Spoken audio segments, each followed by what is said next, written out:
On me dit aujourd'hui que j'ai pas droit aux APL.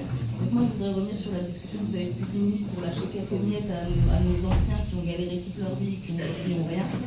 Ça me fait sourire parce que si on revient juste à une norme des répartitions des richesses et on supprime tous les privilèges que vous avez droit, cette discussion elle n'aurait pas forcément lieu. Hein. Et je voulais juste revenir par rapport au pacte d'immigration. Ça me fait vraiment peur.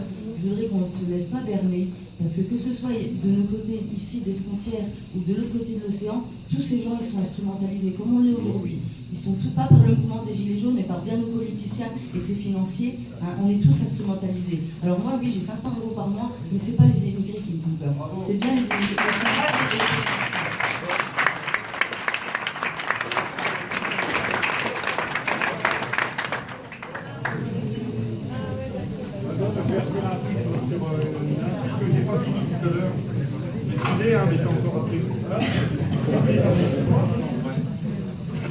Bonsoir Madame la députée, je m'appelle Sébastien, je suis auto-entrepreneur, j'installe des systèmes de sécurité, donc tout ce qui est alarme, vidéoprotection. Voilà. J'ai eu l'occasion de travailler également pour la ville. Voilà. Je veux saluer Monsieur le maire et puis lui dire mes félicitations pour son bilan positif de cette année. Voilà, je sais que c'était pas évident et puis on a quand même voilà, une chance d'avoir un maire comme lui. Voilà. Donc je vous salue Monsieur le maire. Voilà. J'aimerais également donc revenir sur les salaires des députés. Donc tout à l'heure il y a eu deux débats. Voilà.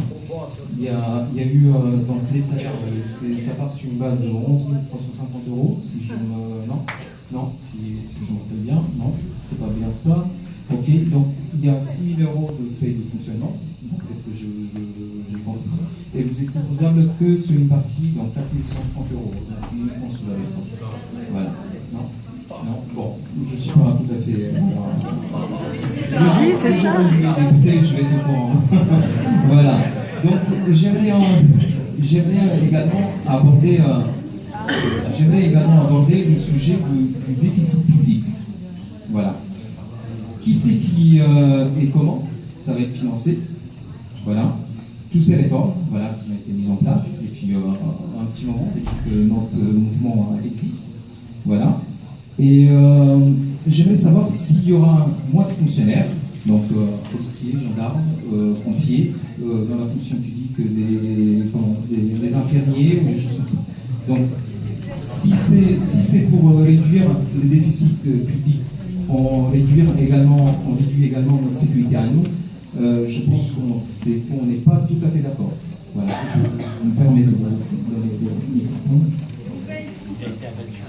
Alors donc, on va être d'accord, puisqu'on n'a pas du tout baissé de poste dans les fonctions publiques que vous avez nommées là. Donc la sécurité, la justice, l'hôpital, l'enseignement, là pour l'instant, on a des budgets en augmentation. On a des budgets en augmentation sur ces postes-là, ce qu'on appelle les ministères régaliens. Sur le déficit public, donc là, effectivement, il y a des mesures qui ont été annoncées par le président de la République. Ces mesures, elles vont coûter 10 milliards d'euros. 10 milliards d'euros qui n'étaient pas dans le budget. Donc là, de toute façon, on n'a plus de budget. En ce moment, on est en train de voir comment on va équilibrer le budget pour ne pas faire flamber le déficit, pour ne pas retomber dans les procédures. Et les banques, elles appartiennent tout à la Rothschild. Et donc, on a pour l'instant prévu de financer une grosse partie. On ne va pas financer les 10 milliards d'euros, on va garder un petit peu plus de déficit, mais on va financer à peu près 6 milliards d'euros. Et donc, une grande partie va être financée sur l'impôt sur les sociétés des grandes entreprises. Et là, je parle des groupes qui payent plus de 1 milliard de chiffre d'affaires, qui ont plus d'1 milliard de chiffre d'affaires. Si, et d'ailleurs l'année dernière on l'a déjà fait puisqu'on a eu à rembourser un contentieux, bref on a dû récupérer 5 milliards d'euros par une contribution additionnelle à l'impôt sur les sociétés sur les grandes entreprises. Donc il y a une partie... Mais ça, vous savez, on vient de faire passer une loi sur la fraude. Oui, on a combien déjà, tout n'est pas... Alors, là aussi, je pense qu'il y a beaucoup de choses. Tout le monde croit que les multinationales ne payent pas d'impôts et qu'on ne les contrôle jamais. Donc ça, c'est faux. Le contrôle, oui, mais alors, les 80 milliards, c'est de de la fraude et de l'optimisation fiscale, c'est-à-dire que c'est de l'évasion légale sur laquelle on travaille. Aujourd'hui, le contrôle fiscal, il rapporte à peu près 20 milliards d'euros tous les ans. Ça, et dans les 20 milliards, il y a beaucoup d'impôts qui viennent des grandes entreprises aussi, ça fait quelques tiers. Donc, pour revenir, pour finir sur les 10 milliards, donc il y a une partie qui passera donc, en impôt. On avait prévu une baisse de l'impôt sur les sociétés pour redonner de la marge d'entreprise, pour créer de l'embauche. Donc ça, on va regarder pour les PME. Pour les PME et les entreprises dites de taille intermédiaire. Et les grandes entreprises, et là, on ne va pas leur baisser l'impôt, donc on va récupérer une partie comme ça. Il y a d'autres mécanismes d'optimisation fiscale sur lesquels on va intervenir pour récupérer, alors je ne sais pas si ça vous parle, quand on parle de niche copée, ce genre de trucs. Donc là-dessus, c'est des sujets que je porte depuis des années. Donc là-dessus, on va récupérer encore 1 ou 2 milliards d'euros. Après, alors, non, mais le CICE, aujourd'hui. Non, si, je suis désolée. Ça sert à quoi? Ça sert à rendre plus compétitif aux entreprises. Donc, à un moment donné, tout le monde râle parce qu'on a trop de cotisations. Et quand on fait en sorte que les entreprises aient moins de cotisations, là, vous n'êtes pas d'accord. Là, en tous les cas, on a transformé le CICE l'année prochaine en baisse de charges. Donc, il y a des baisses de charges qui vont intervenir sur les salaires. Ça va directement impacter la fiche de paie des salariés, des travailleurs, et une partie des cotisations, de baisse de cotisations sur des cotisations patronales. Et ça, c'est pourquoi on fait ça, pour se mettre, pour être plus compétitif par rapport aux autres pays européens, pour faire en sorte, d'une part, que le travail paye plus pour le salarié, puisqu'on baisse les cotisations salariales, d'autre part, pour qu'on soit plus compétitif par rapport à d'autres pays qui nous ont fait. Donc, j'aimerais bien rajouter quelque chose. Donc, voilà. Donc, on est en France, on est en 2018. Voilà. Donc, on a pas mal de. Au niveau de la recherche, on est pas mal avancé, j'estime. Voilà. Donc, pourquoi l'État, voilà, il ne pousse pas les sociétés, entre guillemets, à développer des énergies nouvelles, comme rendre éventuellement le diesel qu'on a actuellement en place, on ne peut pas le remplacer par des véhicules, voilà, c'est pour ça, c'est une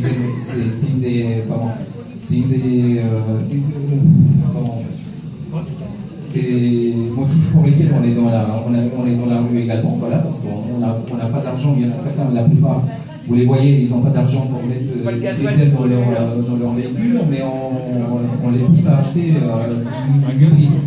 Voilà. Pourquoi on ne fait pas une recherche pour rendre le diesel, déjà un moteur, ça existe, donc il y a des alternatives, le rendre moins polluant, voilà, et puis effectivement, ça sera, je pense, la bonne idée. Ensuite, tout ce qui concerne l'ISF, donc un peu sur la fortune. J'aimerais bien savoir pourquoi on ne rétablit pas l'ISF et on déduit d'impôts, voire exonère d'impôts, ceux qu'ils injectent directement dans l'économie en faisant des dons de la recherche, pour, je sais pas, pour les maladies, pour voilà. Donc, je veux bien vous détailler toutes les questions. Alors, l'ISF, pas tout parce qu'après les gens. Non, mais c'est à vous de me le dire. Mais après, moi je veux dire, je vous invite aussi à venir me voir au fil de l'eau. Je viens discuter tout ce que vous voulez. Là, je fais des réunions publiques régulièrement à droite à gauche. Enfin, vous pouvez venir aussi. Hein. Je vais faire des réunions thématiques sur tel ou tel sujet dans les mois qui viennent. N'hésitez pas à venir. Alors, sur l'ISF, ça faisait partie des propositions de campagne. L'ISF, c'est un impôt qui touchait tout le patrimoine, donc des grosses fortunes, avec d'un côté ce qu'on appelle les valeurs mobilières, c'est les titres, les actions des sociétés, les liquidités, et puis tout le patrimoine immobilier. Le programme de Macron, c'est un programme de relance économique pour lutter contre le chômage de masse. Alors on peut ne pas partager cette optique-là, on peut ne pas le partager. Moi, en tous les cas, je le partage parce que je considère qu'il faut absolument lutter contre le chômage en France. 6 millions de chômeurs, c'est ingérable. C'est ingérable notamment pour les groupes sociaux. Et c'est ingérable. Donc les gens ne peuvent pas vivre sans travail, sans gagner finalement leur vie.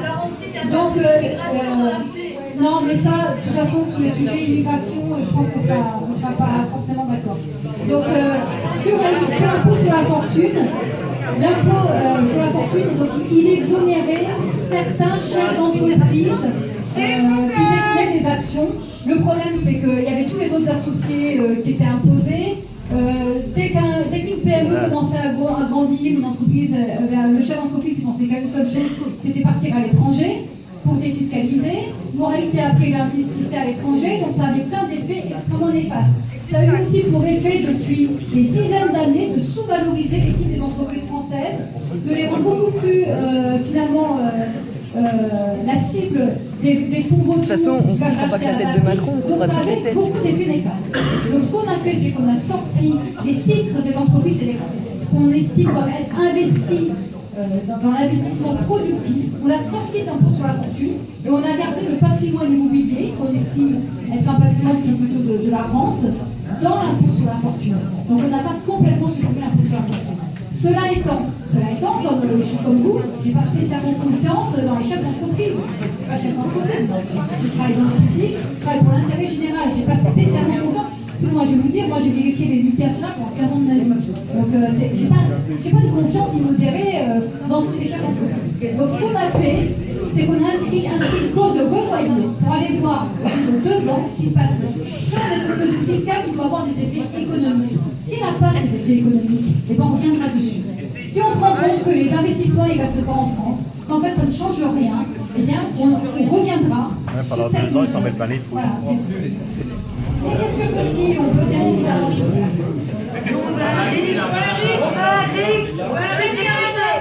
On veut un référendum, on ne veut plus de la santé, on veut plus de ça. En tout cas, le mouvement il s'arrêtera jamais. Hein. Je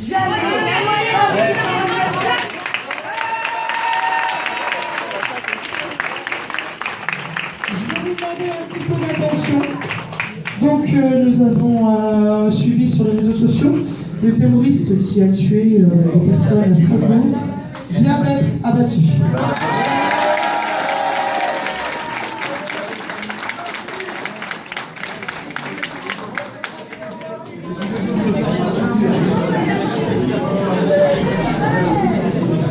Un petit peu de silence s'il vous plaît, on voudrait continuer. On va vous passer la parole, chacun, ça va être un peu long et on va vouloir parler. Alors, bonsoir, moi je m'appelle Anita, j'ai une petite entreprise de 10 salariés. Je suis dans le transport sanitaire. Vous parlez de la loi de finances, vous savez que les ambulanciers sont en grève depuis 3 mois maintenant. Ça n'a absolument pas été médiatisé. La sécurité sociale vient budgéter les hôpitaux avec, pour les transports, certains types de grosses pathologies, notamment les radiothérapies, etc., les dialysés. Ces gens-là vont être transportés par des ubérisations, par des transports type Veolia, Keolis. On a retiré une loi fondamentale aux malades, c'est la liberté, le choix de son transport, pour une question financière. Les entreprises comme la mienne sont appelées à disparaître. Et malgré toutes les manifestations qu'il y a pu avoir, il n'y a pas eu de relais au niveau des médias. Moi aujourd'hui je vous interpelle pour vous demander ce que vous comptez faire pour les ambulanciers. Je suis dans le Nord-Meusien, donc dans une zone complètement désertique, aussi au niveau médical.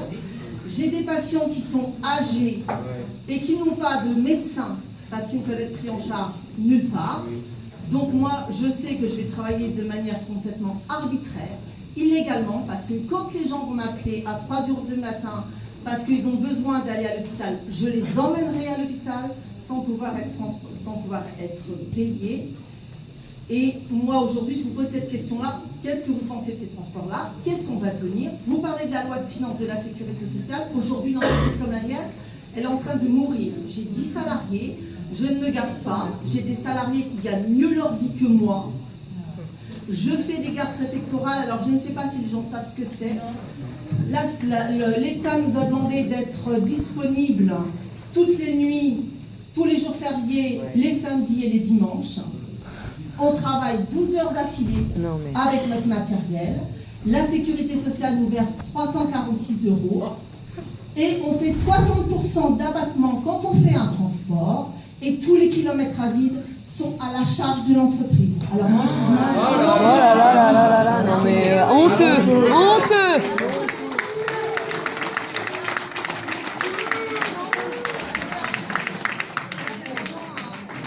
J'y connais parce que ça... Non, mais et la meuf, elle vient voir la députée en disant je m'excuse. Sur le conflit des ambulanciers, je pense qu'il y a des discussions qui sont en cours avec la ministre de la Santé. Donc je ne sais pas du tout là où ils en sont à ce stade, parce que vous avez vu quasiment le jour. On le voit, enfin, moi je pense que là aussi, si vous voulez, il y a quand même des grosses différences entre les zones urbaines, les zones rurales, les déplacements, et donc de toute façon, moi je pense qu'il faut qu'on recalcule ça en fonction aussi de l'accès à la santé et de l'éloignement, etc. Donc moi je veux bien retravailler ça avec vous, enfin venez me voir, mais en tous les cas, je pense qu'on ne peut pas laisser des entreprises d'ambulanciers mourir, ça c'est clair. Et de toute façon, surtout chez nous, je sais que déjà on n'a pas assez de monde pour s'occuper de la santé et on ne doit pas laisser les ambulanciers à leur rue. Donc, mais venez m'en parler.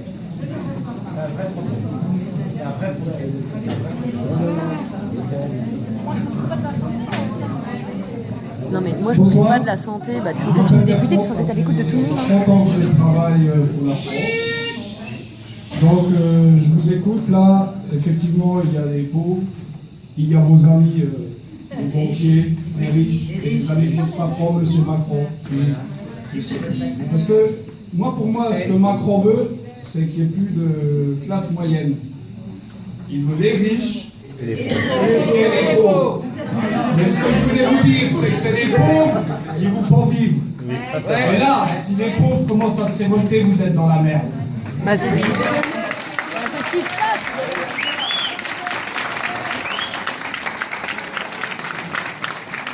Coluche l'avait dit il y a 30 ans, hein. Quand tu se fous la merde, ça éclabousse.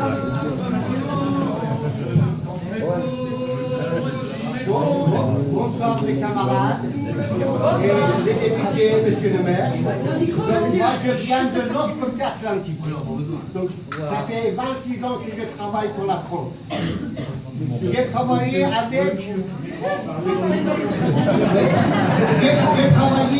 dans des sociétés multinationales. Total, Peugeot, Autoliv. On fabrique des airbags. On est content de sauver les vies des gens. Donc, enfin, on travaille, on salaire. Voilà. On fait pas grand-chose. Mais on travaille pour la France. Mais on travaille pour la France.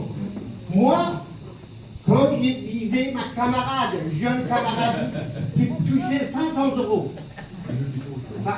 Qui touchait 500 €, moi, je me trouve à côté d'elle. Pourquoi? Parce que j'ai travaillé avec les Français des années, mais avec les Américains, avec les Polonais, avec les Allemands, avec les Anglais. Mais parmi tous les gens-là, franchement, les Français, je trouve, ils sont des bosseurs. Oui. Ah oui. Ils sont des bosseurs.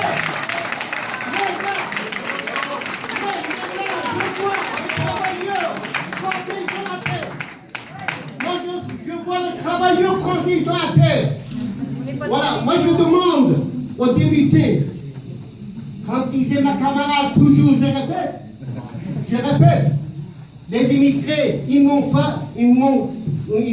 fait pas peur. C'est les fichiers S qui se baladent. Ces gens-là, ils m'ont fait peur. Pourquoi? Parce que j'y suis.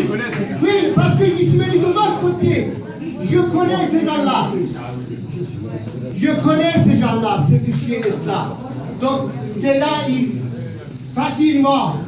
Il est entre nous, il est parmi nous. C'est bizarre ça. Moi, je demande, est-ce que M. Macron, il a une réponse pour ça? Je demande ça. En tant qu'un travailleur français, ça c'est ma demande. Voilà.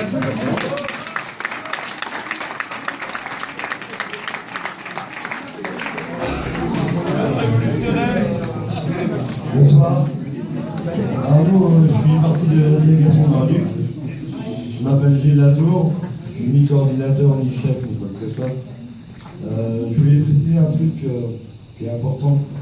Je Je pense que tous ici, on est de milieux différents, on est de pensées politiques différentes, et on a su dépasser tout ça. On a fait un mélange, un check-up, et on est devenu jaune. Oui. Ça, c'est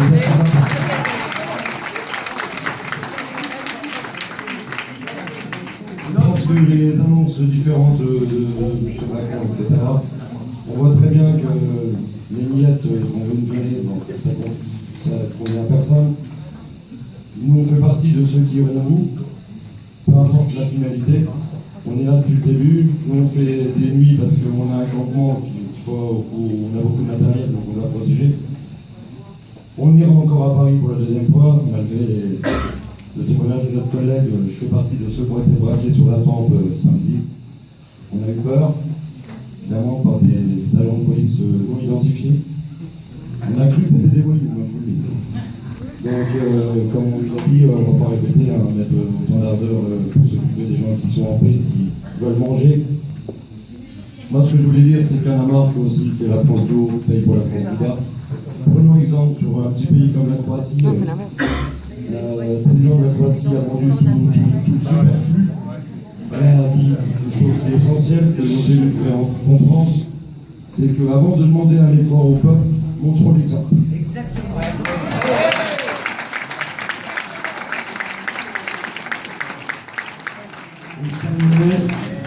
Il faut bien comprendre que M. Macron, même si c'est un héritage qu'il a récolté depuis 30 ou 40 ans, parce que c'est vrai que le malaise n'est pas d'aujourd'hui, le peuple français ne supportera plus aucune taxe.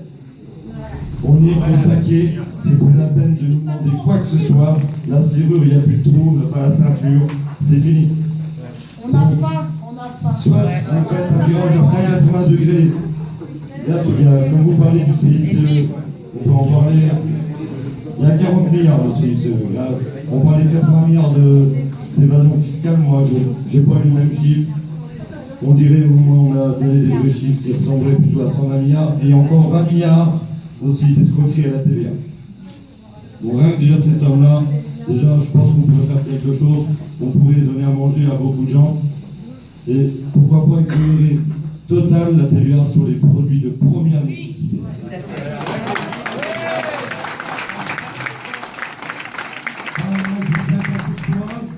Nous, on est perdus pour ne plus vous soutenir.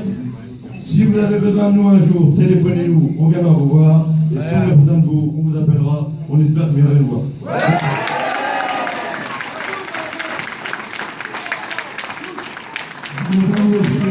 Bonsoir à toutes et à tous, je me présente, je m'appelle Guido, je suis un ancien musicien, ancien chef d'orchestre, auteur-compositeur par moi-même, ancien professeur de musique, et j'ai remporté pas mal de prix, etc. Bon, ce que je voudrais vous dire, madame, bon, j'ai 70 ans de mon cerveau, j'ai connu les années 60 comme beaucoup de monde ici, c'était les 30 glorieuses. Beaucoup le savent, beaucoup en ont profité. Dans les années 60, on jouait et on va jouer toujours. Aujourd'hui, je suis en train, mais je joue pour moi.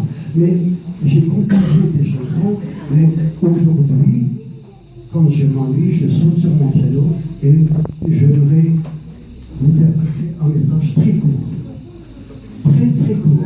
Ce que les Gilets jaunes, dont je fais partie, souhaitent dire, c'est ça.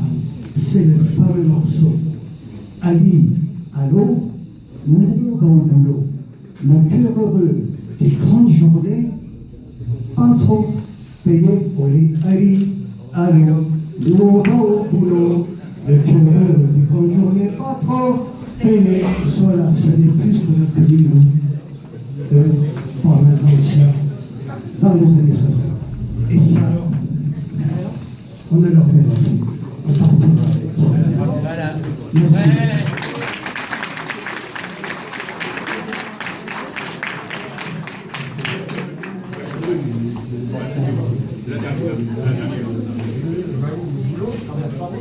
Je m'appelle Daniel, je suis un jeune retraité. J'ai travaillé toute ma vie, 43 ans. Tout s'est bien passé, j'ai jamais fait de politique, j'ai subi, j'ai ramé, et j'ai une très petite retraite. Aujourd'hui, je vois les jaunes, je pense à mes enfants, mes petits-enfants, et j'ai envie de m'exprimer et de parler en leur nom. Je traîne dans les ronds-points, je vais sur Internet, j'écoute un peu les revendications, et je me suis dit, ce serait bien de faire une petite compilation. Alors, je vais déjà dire à M. Macron, à vous, messieurs les gens du gouvernement, et ceux qui n'entendent pas bien, les revendications des citoyens, des gilets jaunes, ne sont pas incongrues et sans rapport. C'est soit vous êtes sur une autre planète, M. Macron, et bon voyage, sans retour, soit vous vivez dans la facilité. Comparez le fonctionnement de la France à une maison que vient d'acheter M. Emmanuel Macron. Il veut et veut faire tout seul. Le voilà aujourd'hui devant le diagnostic de l'architecte qui lui annonce que tout est à refaire depuis les fondations et que cela va coûter très cher et prendre beaucoup de temps. Rien n'a été fait par les anciens propriétaires depuis plus de 30 ans. Il faut donc abattre le bâtiment, sa structure, et en s'entourant de personnel qualifié et non d'incompétents et d'opportunistes.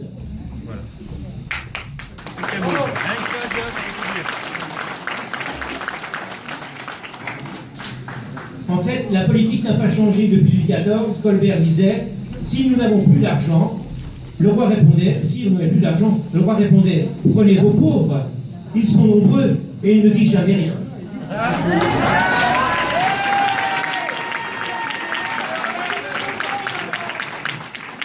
Aujourd'hui, le peuple réclame son dû. En fait, les gilets jaunes, ils se sont révoltés lorsque le carburant a augmenté. La transition n'est pas la propriété du peuple pour l'instant. Nous savons qu'il existe des solutions qui ont été apportées par les chercheurs et qui se sont expatriées en Espagne et au Portugal pour de multiples raisons que le gouvernement ne nous dira pas. Les dispositions de cette transition écologique ne sont que du long terme. Elles font l'objet d'études, de concertations, de dispositions administratives dans notre pays et non d'une décision je vais vous baisser la taxe, je vais vous baisser le carburant. Il faut savoir qu'à l'île de la Réunion, après qu'il se soit battu, le carburant, le gasoil notamment, est descendu à 1,21 € et il est bloqué pour 5 ans. Pourquoi n'a-t-il rien fait pour nous? Le peuple ne dit rien. Ensuite, tout à l'heure, j'ai entendu parler des retraites. Ce que demandent certains gilets jaunes, c'est la revalorisation des retraites de 10%, pas de pension de retraite à moins de 1 200 € net, et suppression des prélèvements de la CSG et du CRDS pour tous, et pas de retraite à point. Fin des régimes spéciaux, EDF, SNCF, des politiques, des parlementaires, des militaires, des policiers, des enseignants, des fonctionnaires. Tous pareils.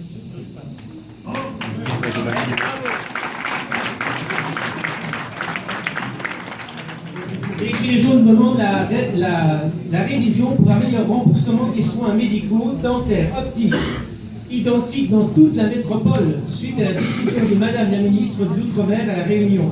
C'est pris en charge à 100%. Les Gilets jaunes demandent d'imposer un tarif des maisons de retraite avec un plafond de 2 000 € fixé par l'État et non à la diligence des établissements.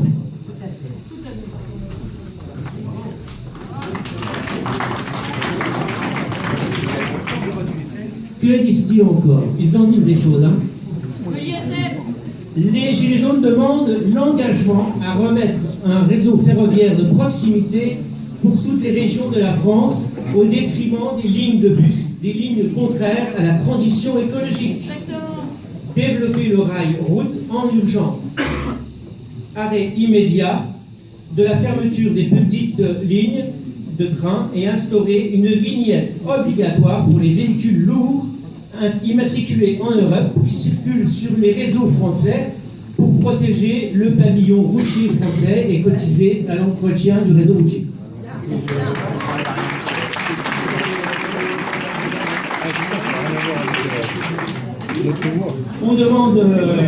Il demande l'arrêt de la fermeture des bureaux de poste, des maternités, des écoles.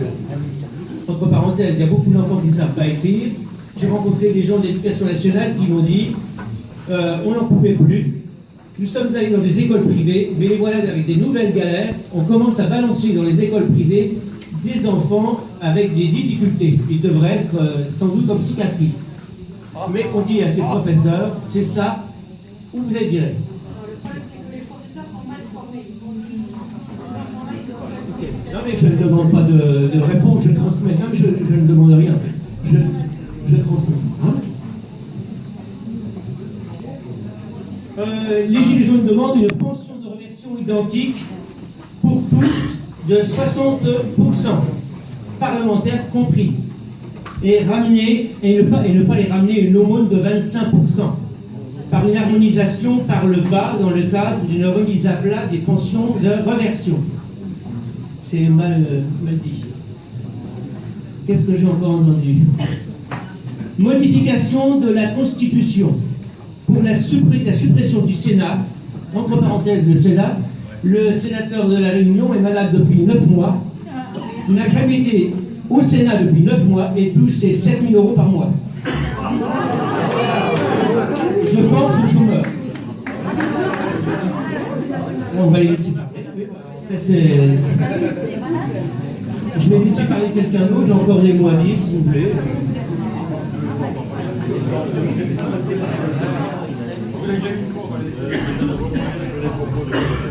Bonsoir, je m'appelle Jean-Luc. Je suis chômeur, intérimaire. Et ça fait. Mon chômage a diminué de 100 €, alors que j'ai fait un nouveau dossier assez vite au début de l'année. Donc déjà, ça, c'est pas normal.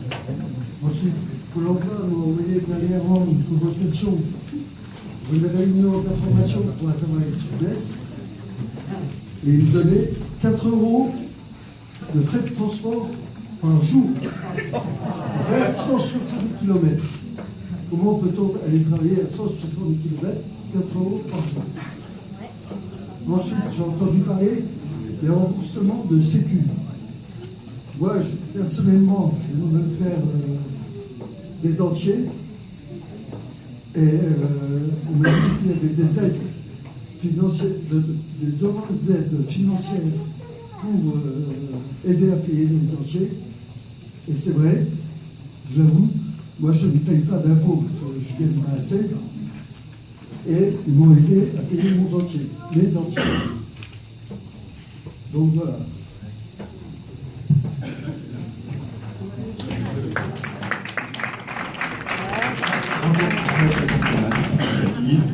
Et j'ai une question pour vous, madame, concernant le travail des jeunes. Vous avez dit que vous allez baisser les charges. Il y a deux manières de baisser les charges. La première, c'est on travaille 35 heures, on baisse réellement les charges. Et la deuxième manière de la baisser, celle que je soupçonne, c'est moins on travaille, moins on a de salaire, et moins on paye de charges. Donc avec 1 000 € par mois, quand on travaille 30 heures, on ne va pas loin. Alors je voudrais savoir quelle option avez-vous choisi? Celle des 35 heures